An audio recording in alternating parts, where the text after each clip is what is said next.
الكريم أما بعد فأعوذ بالله من الشيطان الرجيم بسم الله الرحمن الرحيم قل إن كنتم تحبون الله فاتبعوني يحببكم الله صدق الله مولانا العظيم وصدق رسوله النبي الكريم قابل صدر احترام میرے محترم و مکرم بھائیان صاحب حفاظ کرام سناخان مصطفیٰ صلی اللہ علیہ وسلم اور عزیزم نقیب محفل جنہوں نے محبت میں مجھے علامہ کے ٹائٹل سے مخاطب کیا ہے، میں ان سے بھی معذرت چاہتا ہوں، آپ سے چاہتا ہوں۔ میں ایک کم علم انسان اور علماء کے جوتے اٹھانے والا ہوں، اور علماء کے جوتوں کی خیرات اللہ پاک مجھے عطا فرماتا ہے۔ اپنی خوش قسمتی سمجھتا ہوں، اور یقیناً آپ لوگ بھی خوش قسمت ہیں کہ آج آپ اس مسجد میں سید الشہداء سید امام حسین رضی اللہ تعالی عنہ کی اس قربانی کی یاد میں یہاں تشریف فرما ہیں کہ جو قربانی انہوں نے کربلا کے میدان میں دی، جس آیہ مبارکہ کا میں نے موضوع گفتگو کے لیے آپ کے سامنے پڑھنے کا شرف حاصل کیا، اس میں اللہ تعالیٰ ارشاد فرماتے ہیں قُلْ إِن كُنتُمْ تُحِبُّونَ اللَّهَ فَاتَّبِعُونِی، اے محبوب فرما دیجئے کہ اگر آپ چاہتے ہیں کہ اللہ تم سے محبت کرے فَاتَّبِعُونِی، تو میری اتباع کرو۔ جب تم میری اتباع کرو گے تو کیا ہوگا کہ اللہ آپ کو اپنا محبوب بنا لے گا، اور صرف محبوب ہی نہیں بنا لے گا بلکہ تمہارے گناہ بخش دے گا، اور صرف تمہارے گناہ ہی نہیں بخش دے گا بلکہ تمہارے گناہوں کو نیکیوں میں بدل دے گا۔ اب اللہ فرما رہے ہیں کہ محبوب آپ فرما دیجئے کہ لوگوں میری اتباع کرو، مجھ سے محبت کرو۔ اور مصطفیٰ کیا فرما رہے ہیں کہ میرے اللہ میرے حسن اور حسین سے محبت کر، اے مولا میرے حسن اور حسین سے محبت کر، اور صرف میرے حسن اور حسین سے محبت نہ کر بلکہ جو لوگ میرے محبوبی حسن اور حسین سے محبت کریں تو ان سے بھی محبت کر۔ دوستان مکرم، علماء کرام یہاں پر موجود ہیں جو کربلا کے واقعات کو تفصیل سے بیان کریں گے۔ میں صرف آپ کو دعوت فکر دینے کے لیے اور اپنی حاضری دربار مصطفیٰ میں اور دربار حسین میں لگانے کے لیے حاضر ہوا۔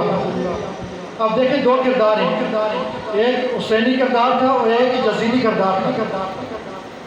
یزید کیا کہتا تھا کہ حسین رضی اللہ تعالی عنہ اپنے آپ کو مسجد تک محدود رکھیں، مسجد میں نمازیں بھی پڑھائیں، خطبات بھی کریں، روزے بھی رکھیں، جو کچھ کریں، لیکن جتنے اور معاملات ہیں باہر کے وہ میں اپنی مرضی سے چلاؤں۔ اور حسین رضی اللہ تعالیٰ عنہ قربان جو آپ کیا فرماتے تھے کہ جو بات میں ممبر رسول پر بیٹھ کر کہوں گا وہی بات میں بات جا کر امپلیمنٹ کروں گا۔ اور پھر ایک پیارا جملہ جو اکثر آپ نے علماء سے سنا ہوگا، حسین نے کیا فرمایا تھا کہ مجھ جیسا تجھ جیسے بھی بیعت نہیں کر سکتا، چونکہ یزید ایک خبیث کردار کا نام تھا، ایک جھوٹ کا نام تھا، ایک لعنت کا نام تھا، اور حسینیت اللہ اکبر جنہوں نے اپنے خانوادہ کو ذبح کرا دیا لیکن جھکے نہیں۔ دوستان مکرم، جب بھی ہم کسی سے محبت کرتے ہیں، محبت کا دعویٰ کرتے ہیں، اس کو کچھ تقاضے بھی ہوتے ہیں۔ ایسا نہیں ہوتا کہ جب محرم شریف آئے، محرم کی 10ویں کو یا بالخصوص کچھ لوگ ایک مخصوص قسم کا لباس پہن لیتے ہیں اور 10 دن ہم مساجد میں آ کر یا حسین لبیک حسین، اس میں کوئی نہیں ہے، ہم یہی کہتے ہیں لبیک حسین، حسین ہماری جان ہے، ہماری جان بھی نہیں ہے جس طرح آقا کریم صلی اللہ علیہ وسلم جان ایمان ہیں تو حسین رضی اللہ تعالیٰ عنہ جان ایمان کی بھی جان ہے۔ لیکن تقاضا یہ بنتا ہے کہ جو حسین کربلا کے میدان میں تلوار کے سائے میں بھی خوش رہیں کہ وہ اپنے قائم کیا ہوا ہے، نماز کا ٹائم نماز ادا کر دوں، جب نیزے پر سر مبارک کو کربلا سے دمشق لایا جا رہا ہے تو تو ایک ہی آواز آ رہی ہے، وہ اللہ کے قرآن کی آواز آ رہی ہے۔ ساری زندگی قرآن کی نسبت سے زندگی گزاری ہو، اور اس مصطفیٰ کے ان کے نانا کو دیکھا جن کے طاف کے بازاروں میں پتھر کھائے۔ فرشتے آ جاتے ہیں کہ یا رسول اللہ اگر آپ چاہیں ان بدبختوں کو تباہ کر دیں، فرمایا نہیں، یہ مجھے نہیں سمجھتے، یہ مجھے نہیں مانتے، لیکن ٹائم آئے گا ان کی نسلیں مجھ پر ایمان لائیں گی۔ وہاں پر مصطفیٰ صبر کا پیکر بنے، کربلا میں حسین صبر کا پیکر بنے، لیکن پیغام کیا تھا کہ دوستو آؤ اللہ کے دین کی طرف لوٹو۔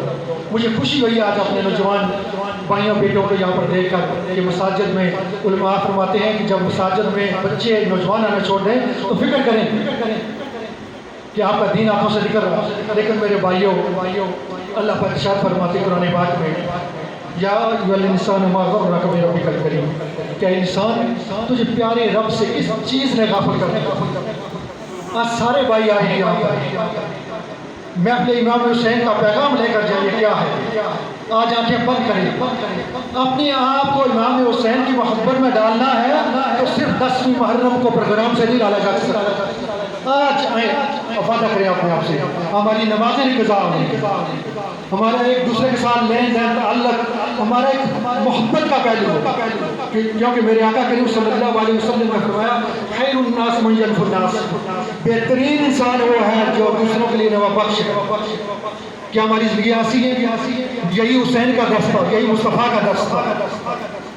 آئیں اپنے گھروں میں دین میں شامل کریں، جب تک اپنے گھروں کے مرد نماز نہیں پڑھیں گے، اپنے گھر میں دین کو شامل نہیں کریں گے، اپنی خواتین کے پردے کا خیال نہیں رکھیں گے، خدا کی قسم کبھی دین نہیں آئے گی۔ یہ جو آپ بیٹھے نا یہاں پر مسجد میں، مسجد کا دین صرف 5% ہے۔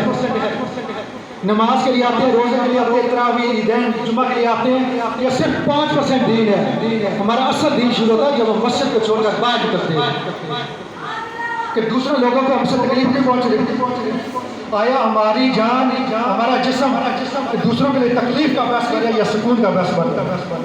جب میرے آقا فرما رہے ہیں کہ سب سے بہترین انسان ہوا ہے جو دوسروں کے لیے سہولت پیدا کرتے ہیں، آیا ہم ایسا نہیں کہ دوسروں کے لیے ہر وقت ہماری سوچ میں رہتے ہیں تکلیف ملے۔ خدا کی قسم اس سانس کو اللہ کی نعمت جانو، یہ سانس نکل جانا کچھ بھی نہیں ہے، یہ مال و دولت کوٹھیاں سب کچھ رہ جائیں گی، قبر میں اس کا کچھ بھی نہیں پوچھا جائے گا۔ علماء فرماتے ہیں کہ جس دن قیامت کا دن ہوگا، روز معاشر کے جداز ہوگا، اولین پرسش نماوا محشر کا دن ہوگا، گرمی ہوگی، تڑپڑاہٹ ہوگی، سب سے پہلے جس چیز کا حساب کیا جائے گا نماز ہوگا۔ سیدنا بغدادی رضی اللہ تعالیٰ عنہ، جنید بغدادی، وہ اب جا رہے تھے، کوئی نوجوان بیٹھے ہوئے تھے تو ان سے پوچھنے کی آبادی کہاں ہے؟ انہوں نے کہا جی سیدھے آگے چلے جائیں۔ واپس آ گئے، کہتے ہیں یار میں نے آپ سے پوچھا تھا آبادی بتاؤ، یہ آبادی تو نہیں ہے۔ کہتے ہیں جی سفید آپ کی داڑھی ہے، یہ آبادی نہیں تو اور کیا ہے؟ انہوں نے سوال کیا آپ کو پتا آبادی ہوتی کیا ہے؟ فرمایا آبادی وہ ہوتی ہے جہاں سے لوگ آباد ہو کر وہاں سے آگے نہ جائیں۔ یہ اس سے پہلے کون تھا، ہمارے بعد کون ہوگا؟ لہٰذا یہ آبادیاں نہیں، آبادی وہ قبرستان ہے جہاں کی زندگی ختم نہیں ہونے والی۔ تو میرے دوستوں آج کا دن اپنے آپ سے وعدہ کریں، اپنے اللہ سے وعدہ کریں، ایک دوسرے کے لیے صحبتیں پیدا کریں، ایک دوسرے کے لیے محبت کا پیکر بن جائیں۔ جب آپ کے منہ سے بات نکلے پتہ چلا کہ کریم صلی اللہ علیہ وسلم کی آپ امت تھی، ایسا نہ ہو کہ آپ جا رہے لوگ آپ کا راستہ چھوڑ دیں، آپ کے کردار سے متنفر، ایسی زندگی سے اپنے گھروں کو دین سے آباد کریں، نماز کی پابندی کریں۔ جو لوگ نماز نہیں پڑھتے آج سے نماز پڑھنے کی کوشش کریں، قرآن پاک کی تلاوت کریں، علماء موجود ہیں، علماء سے سیکھیں۔ کل قیامت کے دن کیا جواب دیں گے؟ آقا کریم صلی اللہ علیہ وسلم کی بارگاہ میں کیا جواب دو گے اگر آپ سے پوچھا گیا جس نبی نے طائف کے بازاروں میں پتھر کھائے، جس نبی نے اپنے دین کے لیے گھر بار چھوڑا، اس نبی کے دین کے لیے آپ نے کیا کیا ہے؟ تو ہمیں شرمندگی ہوگی۔ اور وہ نبی جب دنیا میں تشریف لاتے ہیں تو رب حبلی امتی، اے میرے مالک میری امت۔ علماء فرماتے ہیں جب جسد اقدس کو قبر مبارک میں رکھا گیا ایک ہی آواز آ رہی تھی، رب حبلی امتی۔ مولا میری امت کا کیا بنے گا؟ بیان کر کے آپ سے اجازت چاہوں گا. سید جبریل علیہ السلام آقا کریم صلی اللہ علیہ وسلم کی بارگاہ میں پیش ہوتے ہیں تو آقا کریم دیکھتے ہیں کہ سید جبرائیل علیہ السلام کافی پریشان ہے. آقا کریم صلی اللہ علیہ وسلم فرمایا جبریل کیا بات ہے؟ تو فرمایا یا رسول اللہ آج میں جنت اور دوزخ کی سیر کر کے جانا. تو آقا کریم صلی اللہ علیہ وسلم نے پوچھا کہ جبرائیل دوزخ میں کیا دیکھا؟ فرمایا یا رسول اللہ مجھے دوزخ دکھائی دی. دوزخ کے 7 درجے ہیں, اس میں سب سے نچلا درجہ وہاں پر منافق تھے, اس کے بعد مشرک, پھر جو یہ سورج چاند کی پرستش کرتے ہیں, پھر جو آگ پرست ہیں, پھر یہودی ہیں, پھر عیسائی ہیں, اس کے بعد جبریل علیہ السلام خاموش ہو گئے. تو آقا کریم صلی اللہ علیہ وسلم نے پوچھا جبریل بولتے کہ آگے بولو. فرمایا یا رسول اللہ 7ویں درجے میں آپ کی امت ہو. آقا کریم سخت پریشان ہوئے, سیدھے جاتے ہیں نماز پڑھتے مسجد میں, آپ درجے میں چلے جائے, سجدے میں چلے جاتے. 3 دن تک آقا کریم صلی اللہ علیہ وسلم کا یہی معمول ہے. سید ابو بکر صدیق رضی اللہ تعالیٰ عنہ کو پتہ چلتا ہے, سوچتے ہیں یا اللہ کیا ماجرا ہے, دستک دیتے ہیں, سلام عرض کرتے ہیں, جواب نہیں آتا, روتے ہوئے واپس آتے ہیں. سیدنا عمر فاروق رضی اللہ تعالیٰ عنہ برگاہ میں آتے ہیں کہ عمر رضی اللہ تعالیٰ عنہ آقا کریم صلی اللہ علیہ وسلم جواب نہیں فرما رہے, آپ کوشش کریں. جب آپ جاتے ہیں تب بھی جواب نہیں آتا, آپ پھر ایسے کرتے ہیں کہ سیدنا سلمان فارسی رضی اللہ تعالیٰ ان کو فرماتے ہیں, یہی جواب آتے ہیں. سیدنا سلمان فارسی رضی اللہ تعالیٰ حضرت علی رضی اللہ تعالیٰ کی برگاہ میں جاتے ہیں. جب وہاں پر پہنچتے ہیں تو سیدنا علی رضی اللہ تعالیٰ فرماتے ہیں کہ اتنی بڑی ہستیاں گئی ہیں تو آقا کریم صلی اللہ علیہ وسلم نے جواب نہیں دیا, تو میں کیوں نہ اس ذات کو بھیجوں کہ جس ذات میں آقا کریم صلی اللہ بے حد درجہ محبت کرتے ہیں. آپ اپنی عالیہ محترمہ فاطمہ الزہرا رضی اللہ تعالیٰ عنہا کے پاس جاتے ہیں اور سارے قصہ بیان کرتے ہیں. جب سیدہ کائنات دروازے پر پہنچتی ہے, دستک دیتی ہیں, فرماتی ہے ابا حضور, جواب آتا ہے, سلام دیتی ہیں, اندر جاتی ہیں, پوچھتے ہیں کہ یا رسول اللہ کیا ماجرا ہے, آپ 3 دن سے کچھ کھا نہیں رہے, باہر نہیں آ رہے. فرمایا بیٹا کل جبریل امین آئی ہے, انہوں نے مجھے بتایا کہ آپ کی امت 7ویں درجے میں ہو دوزخ میں, میں اپنی امت کے لیے سخت پریشان ہوں. پھر آقا کریم صلی اللہ علیہ وسلم سجدے میں پھر چلے جاتے ہیں, لمبا سجدہ کرتے ہیں اور خوشی کے مارے اٹھتے ہیں, اور یہاں سے آواز آتی ہے ولا سوف یعطیک ربک فترضی, کہ محبوب اپنا سر مبارک اٹھا دیجئے, آپ کو راضی کر دیا جائے گا اپنی امت کے بارے میں. میرے دوستوں, جس آقا کی امت کا مداوع کرتے ہیں ہمارا بھی کچھ حق بنتا ہے. حضرت ربیہ بنت انس نے کہا تھا کہ یا رسول اللہ میں چاہتا ہوں جس طرح آپ کے ساتھ دنیا میں ہوں تو جنت میں بھی اس طرح آپ کے ساتھ ہیں. آقا کریم صلی اللہ علیہ وسلم نے فرمایا تھا کہ ربیہ سجدوں کی کثرت کرو, اگر آج ہم نماز بھی نہ پڑھیں, آقا کریم صلی اللہ علیہ وسلم کے راستے پر نہ چلیں, اور پھر ہم نعرہ بھی لگائیں گے غلام ہیں غلام ہیں. دوستو, ہم اپنے دعوے میں جھوٹے ہیں, آؤ اپنے آپ کو بدلیں, ایک دوسرے کے لیے محبت میں بانٹیں. چند دن کی زندگی ہے, چلی جانی, پتہ نہیں کس کی شام کا ہو جائے.